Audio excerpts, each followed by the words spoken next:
My name is Andrew Jones, and this is a basic bio on what it is I do for a living right now, which is teach yoga, Pilates, and Qigong. I've been studying yoga and Pilates and Qigong beginning in 1994 in Del Mar was my first introduction to that. I like teaching all of them because they all, in my mind anyway, interrelate very neatly together. Everything that I learned from Pilates about strengthening my core, to breathing that I learned from the martial arts, the strength of spirit that is required to study yoga, beyond, and then taking yoga beyond just merely the physical asana and taking it into the other aspects of a yoga practice. All three are constantly playing through my mind, whether I'm teaching Pilates, whether I'm teaching yoga, or I'm teaching Qigong, because they all, in my mind, deal specifically with the body-mind. Some of the primary influences as far as physical fitness are concerned goes back to my father, who always requested that in high school I take at least one physical education class every semester. And he told me that it would follow me through the rest of my life. I don't think he was prophesying or anything like that, but I do recognize that it has followed me to this day. And over the years I did the YMCA, where I learned Taekwondo, played racquetball, basketball, through my time in the Navy. Even when I was working as a journeyman pressman at Sidekick Printers all those years ago, I studied Tang Soo Do, or at least the Chuck Norris system. But it didn't really start to kick in until after a long journey in the wilderness, where I walked 1,000 miles one summer with a bunch of friends. And when I came back, I started to dance. I got involved in the dance world through a Messianic Jewish congregation called Kehilat Ariel, and through them I got involved in ballet, and from ballet led me directly into Pilates as I learned it under Julian Littleford. I worked for him for 6.5 years, and so I had a chance to work with a lot of different body types, a lot of different mental types, if you will, and a lot of different techniques to work people to get them to move from the center outward, which is very central to anything that I teach anyway, is not moving from the extremities inward, but from the center outward.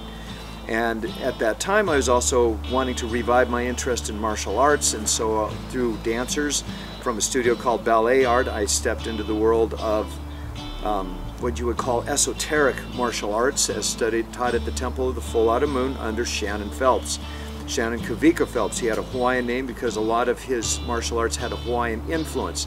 That's where you get the ebb and the flow of a lot of what I teach, is not just from the influence of Julian Littleford and his Martha Graham background, but also from Shannon Kavika Phelps in the Hawaiian emphasis of moving with the flow of the tides, moving with the flow of the ocean.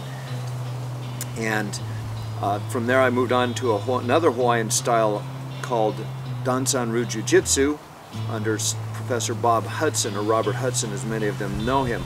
And that continued my studies as far as martial arts was concerned, how to touch a body, how to move a body, how to flow with energy. And so when I began to expand out in teaching from Pilates into yoga, I took all of that with me, and both Shannon Kavika Phelps and Robert Hudson taught me Qigong. And the system of Qigong is called the Taoist Five, and that can be studied entirely at another time because it's a topic in and of itself. But that taught me again how to move with energy, moving from the center outward. And as any dancer can tell you, when you're moving across the dance floor, it's never from the feet, it's from your center. Sherry Schreck is the latest of the wonderful teachers that I've had, who taught me the Anusara way, and I'm currently working towards Anusara inspired in their system. But it's everything that I learned from Julian, everything I learned from my father, everything I learned from my many dance teachers, everything I learned from Shannon and Bob is all integrated into what I teach, which gives me a really wealthy and rich and fertile background to draw from. My primary goal when I teach is to reach into each individual and see how much can I draw out of them so they can fully engage in perhaps a way of viewing themselves that they've never done before. What area of their life might I be able to touch just a little bit to help them go out and to continue on in their evolution as a human being on all the levels, as far as I understand them, of their physical, their emotional, their mental, and their spiritual aspects. Because we're all like a bunch of multicolored birds out there. We all have different plumage. We all have a different sound to our voice, a different quality. And I want to see how that can grow, because I believe that in this world, the more we can all expand, the better off we'll all be. From the beginning, from my dance teachers all the way up to my current teacher, I have been able to watch and see that not everybody can put their foot behind their head, and not everybody can do an hour and a half long level 2, 3, or 4 yoga class, and I can see that that's very discouraging. So the demographic I want to reach are people that are getting into a point where their bodies have been well used, and their bodies might be getting tired. They've suffered injuries, like many of the injuries I've suffered. I've blown my shoulders out in jiu-jitsu. You know, I've suffered neck injuries from back handsprings gone wrong.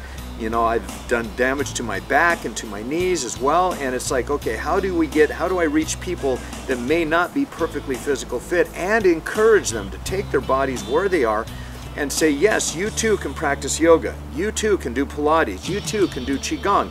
You don't need to be a 25-year-old triathlete in order to participate in all of this. All of these arts, as far as I can discern, were designed to help them grow as a human being, whatever level they're at, whatever age they're at, no matter what's happened to them.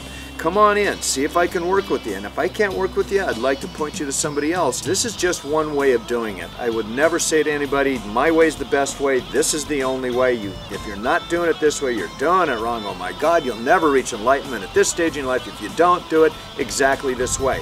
When I present a class, I try and teach to whoever shows up at whatever level they present with themselves.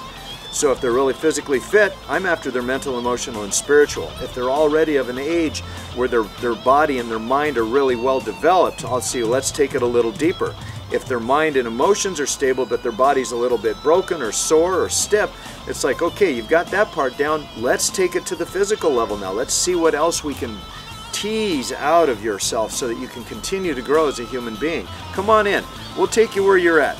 We'll give you something that you can with it. We can give you an authentic spirituality, an authentic practice that is entirely your own, and all we're going to do is try and wake it up inside of you. People that are frightened away by all of the physically fit people that are in the world, which we need them. They're people that are good to have around. But where you're at is right where I want to go, and that's where my career development is going to be. Waking you up to exactly where you are.